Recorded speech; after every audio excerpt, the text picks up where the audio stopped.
strong, empowered, authentic. What's up, Ginger Nation? This is Tosh. This is Darren, and you are listening to the Authentic Ginger Podcast.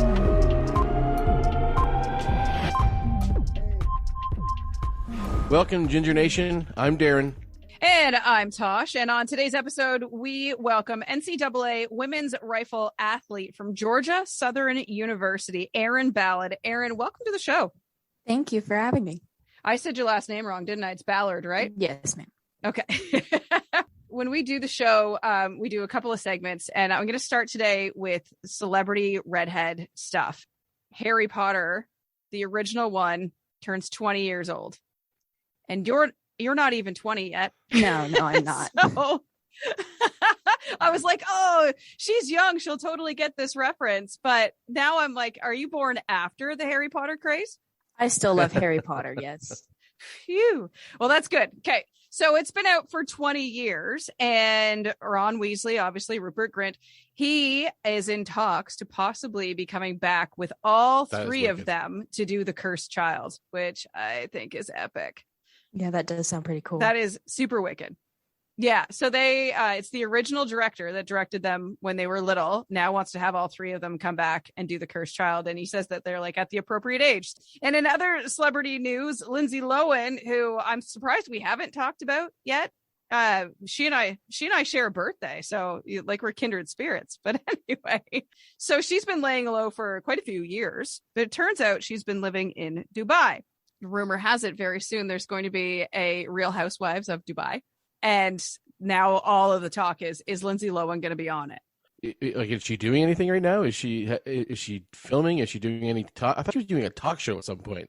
I don't think she has done anything, but if she does this, she will be officially a part of Mean Girls.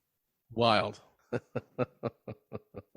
Crazy. But I'd like to see Lindsay Lohan do something, because what does she live on? The Parent Trap money or Mean Girls money? I don't know. So that's my redhead news. That's it. Erin, we'd love to know more about you. I was born and raised in West Virginia, decided to move to Georgia for college. The sports management program here is really, really good. Yeah, I like the athletic program. I like the major choices that they had. It seemed to really fit what I want to do. So 13 hours away from home, but it's the second home. This is where I want to start is like, where did the rifles come from and deciding to get into that sport? How'd you know you were so good at it?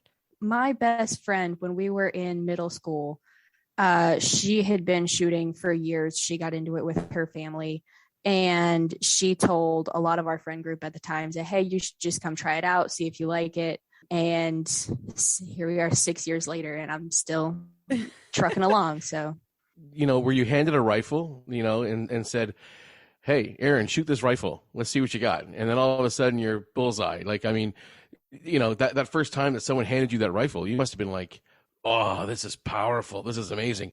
So I started out as a junior shooter. I was shooting just precision air rifles and precision long rifle 22s. So right. Starting out with the air rifle, definitely a more low power tool.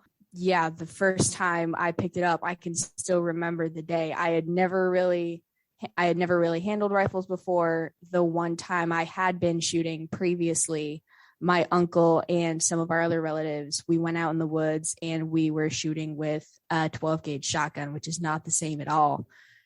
The air rifle was definitely a little bit of a difference, but it just felt like an extension of my body. Give us an idea what that rifle weighs. Like, can you relate it to something that we can kind of get a visual on? I believe the rifles are anywhere from 12 to 17 pounds. Wow. Yeah, that wasn't what I was expecting at all, actually. And you clearly show how good you are. Like, I'm looking you up right now on the Georgia website, and it is like you're quite decorated for. Like, I expected you'd been shooting your entire life. It is about a third of my life at this point. That's a good point. So. That's a very good point. So let's talk about like your first competition. What were you thinking? Like, because you've been to like the Junior Olympics, you've medaled at the Junior Olympics. So let's talk about like the very first competition you entered. my junior club was lucky enough to be able to have electronic targets to practice on, as opposed to paper targets, which is just a sheet and you have 2 bowls to sight in the middle of the page and then 10 targets surrounding the cider bowls.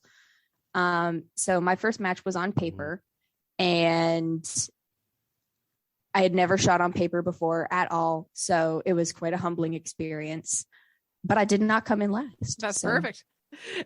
And how long were you shooting before you went to your first competition? 4 or 5 months, maybe. That was a good long while ago. I'm in awe of you. I am in awe of you. I think this is so cool. Yeah. Yeah, you're right, Tosh. It's really intriguing to me.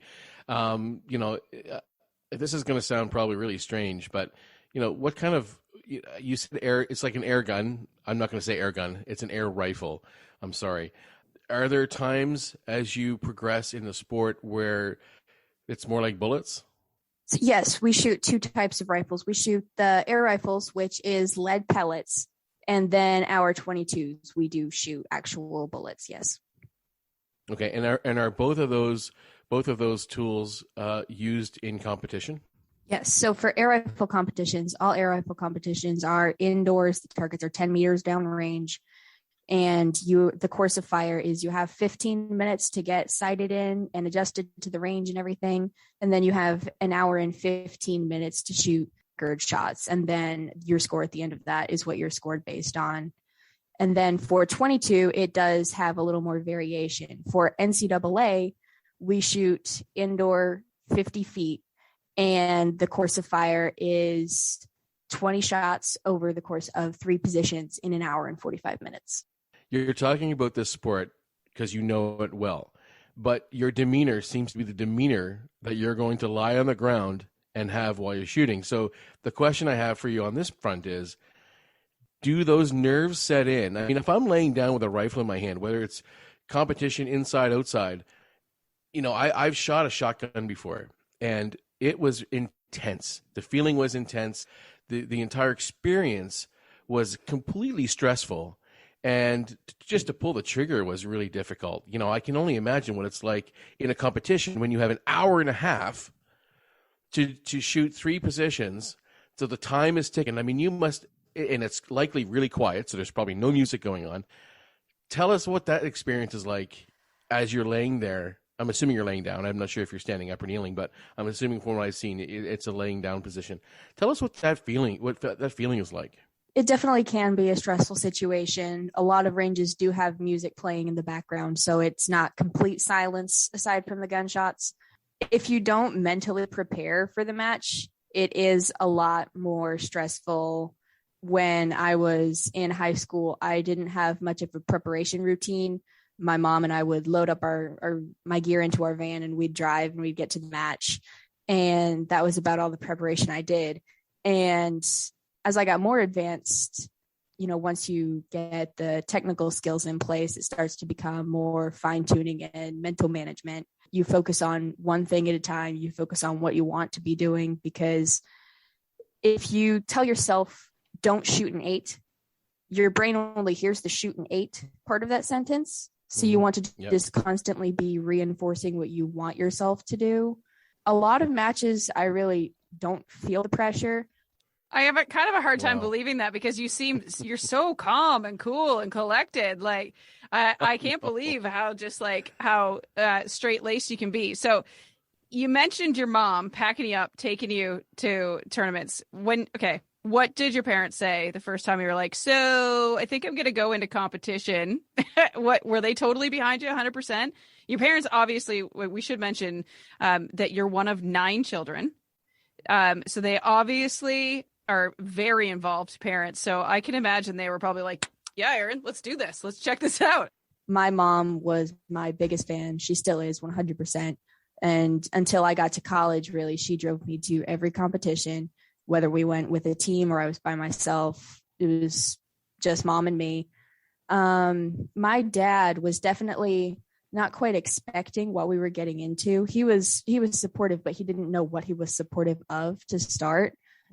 Because when I started, one of my brothers started with me, and he shot for about a year. And every week after practice, we'd bring more gear home. And our dad was so confused. He was like, I thought you were just going like to shoot BB guns and learn about gun safety. He was like, no, it's this really cool, precise sport. And it's got all these different things and tools and stuff.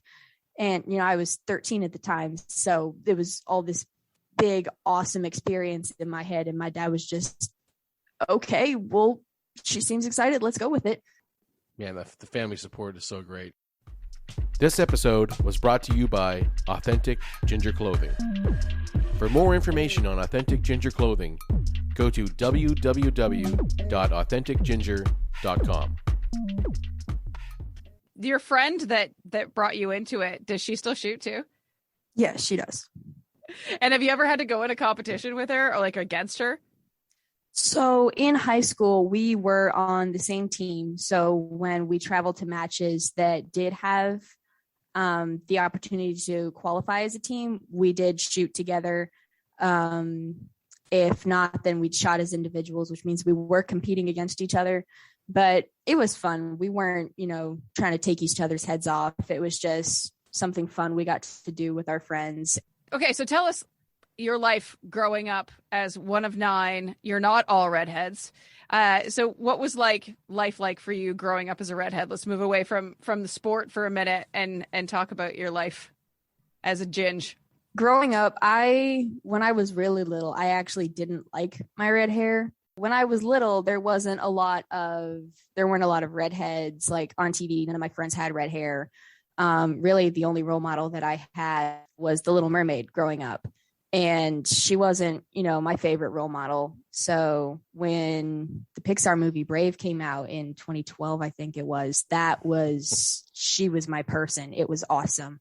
And that was when I did start to accept and kind of enjoy my hair more, because for the exact same reason I didn't like it when I was younger is actually my favorite things about it now is it makes me different and makes me unique.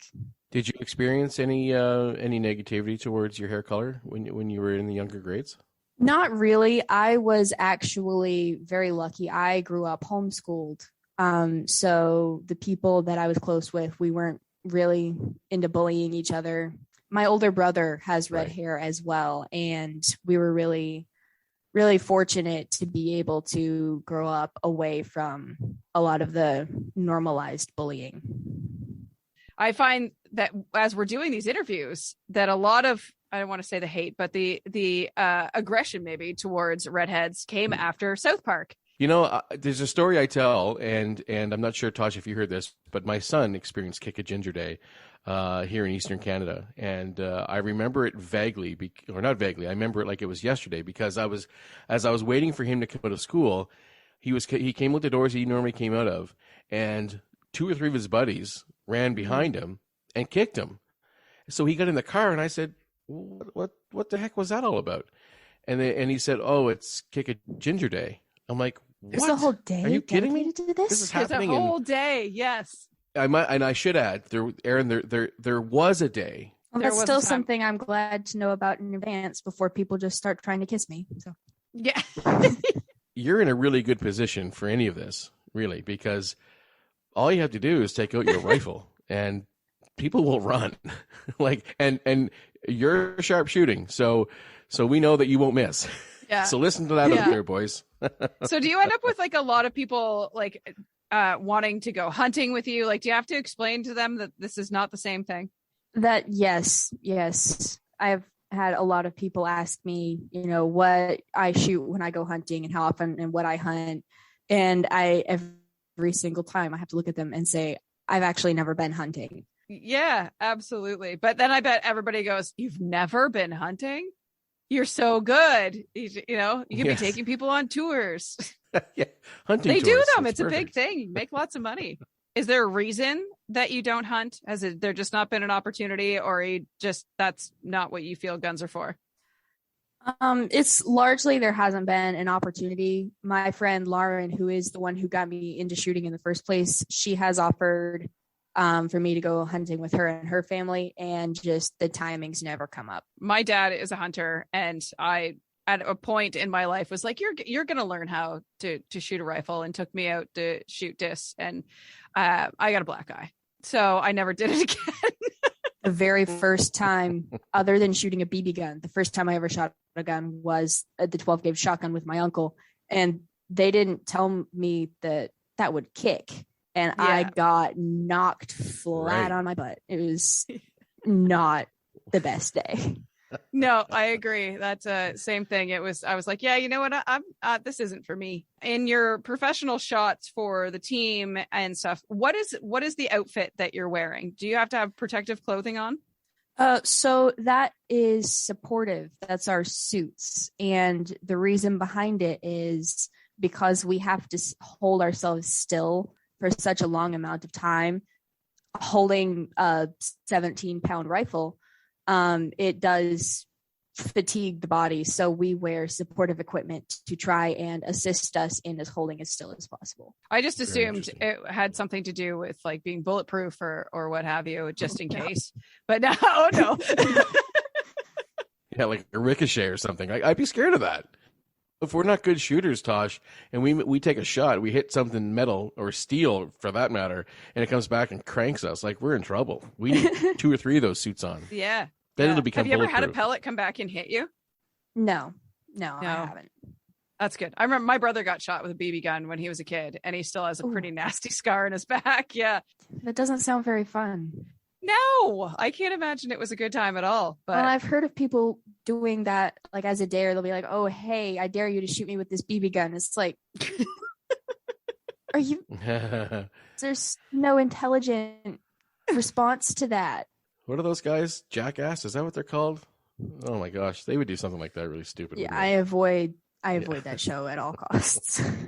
So with all of this, Erin, this is a 2-part question. Do you plan on going to be a sniper in the Army, or do you plan on going to the Olympics? If you had asked me that 3 years ago, I would have said yes to both. Wow. I was looking towards the Army Marksmanship Unit as, a potential career. They are a competition unit. They shoot the same rifles I do, same course of fire, and they train to go to international matches and represent the U.S. And I, for a very, very long time, I wanted to, go to the Olympics and win all the medals. And just over time, realizing, that sometimes goals do change, and that's not one of my goals anymore. Fair enough. What are your goals now? Well, so right now, the next Olympics where rifle will be a sport, the Summer Olympics is in 2024. So my goal for that point is to graduate. And I say that jokingly, but the last time I made my goal to graduate, I was a senior in 2020. So when everything started shutting down, that was a little unnerving that might not happen. I want to, after graduation, I would like to be a junior coach for rifle. I think that would be a really cool opportunity to just get to continue the sport through the next generation. And with Bachelor's of Science in Sports Management, I would like to start getting into event management. That's a great way to give back to, especially to stay in the sport by coaching and offering your skills and the skill set that you developed over these years. And I'm assuming you still have a few years left in school before you'll look to do that. So, Darren, what do you got for fun ginger facts? Do you think you can shock either one of us with anything today? Well, for the both of you, yes. I'm going to shock the both of you. Erin, follow suit. Boy. It's going to be cool. All right, here's the first one.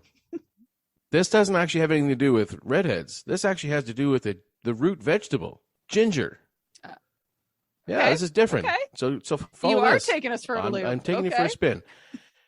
Did you know that ginger helps to maintain normal blood circulation? I've heard of beets having a similar effect, but not ginger root. Yeah, so you know what that means, Erin. This means that you need to take a big chunk of ginger just before you start shooting, and always have a piece of ginger on your side, because that'll just maintain that normal blood circulation. You'll calm right down. It'll be perfect. There you go. I'll bear that in mind. Okay. And you'll have wonderful breath, if anything. That's right. Do all redheads have freckles? I'm going to say The no. answer- Erin, do you have freckles? Not nearly as prominent as when I was younger, but I'm trying to remember if my brother has freckles. See, these are great. I don't know if I've ever paid that much attention or not. Now you're going to. Yeah. Now you're going to. Oh, your poor brother. Right, yeah. Because I'm going to see him for Thanksgiving and be like, hold still. Let me look for freckles real fast. there you go. Yeah. Right. Just text him. Do you have freckles? So, yeah. So the answer is no. Though they are often caused by the same MC1R gene, not all redheads develop freckles. Scientists are yet to pinpoint why, but they have discovered another freckle gene linked to chromosome, ready for it, 4q32-q34. No one is born with freckles because they are caused by exposure to the sun. That's why my freckles look better in the summer than they do in the winter. There you go. There you go. And I've got one final one for you. Are there more women or male redheads in the world? I'm going to say men. What do you think, Erin? I think I'm going to say women, actually. Red hair is naturally more frequent in women than in men. That's what I have for you today for Redhead Facts. I hope you enjoyed playing along, both of you. You and I somewhat met through Owen Janes, and I was curious to know from you how long you've been following Owen, and what is your your thoughtful feeling behind what it is that he does, and how that all got connected to Authentic Ginger. So I actually started seeing some of his Instagram reel. And one of the reasons when I looked at his profile that it stood out to me is his post where he does a hair flip. He whips his head back and he does a hair flip. I do have some pictures from my senior photo doing the same thing. Oh, awesome. And my mom actually said, oh my gosh, you should DM him on Instagram. He might respond. I mean, I don't have anything to lose. The worst case scenario is he doesn't, and whatever.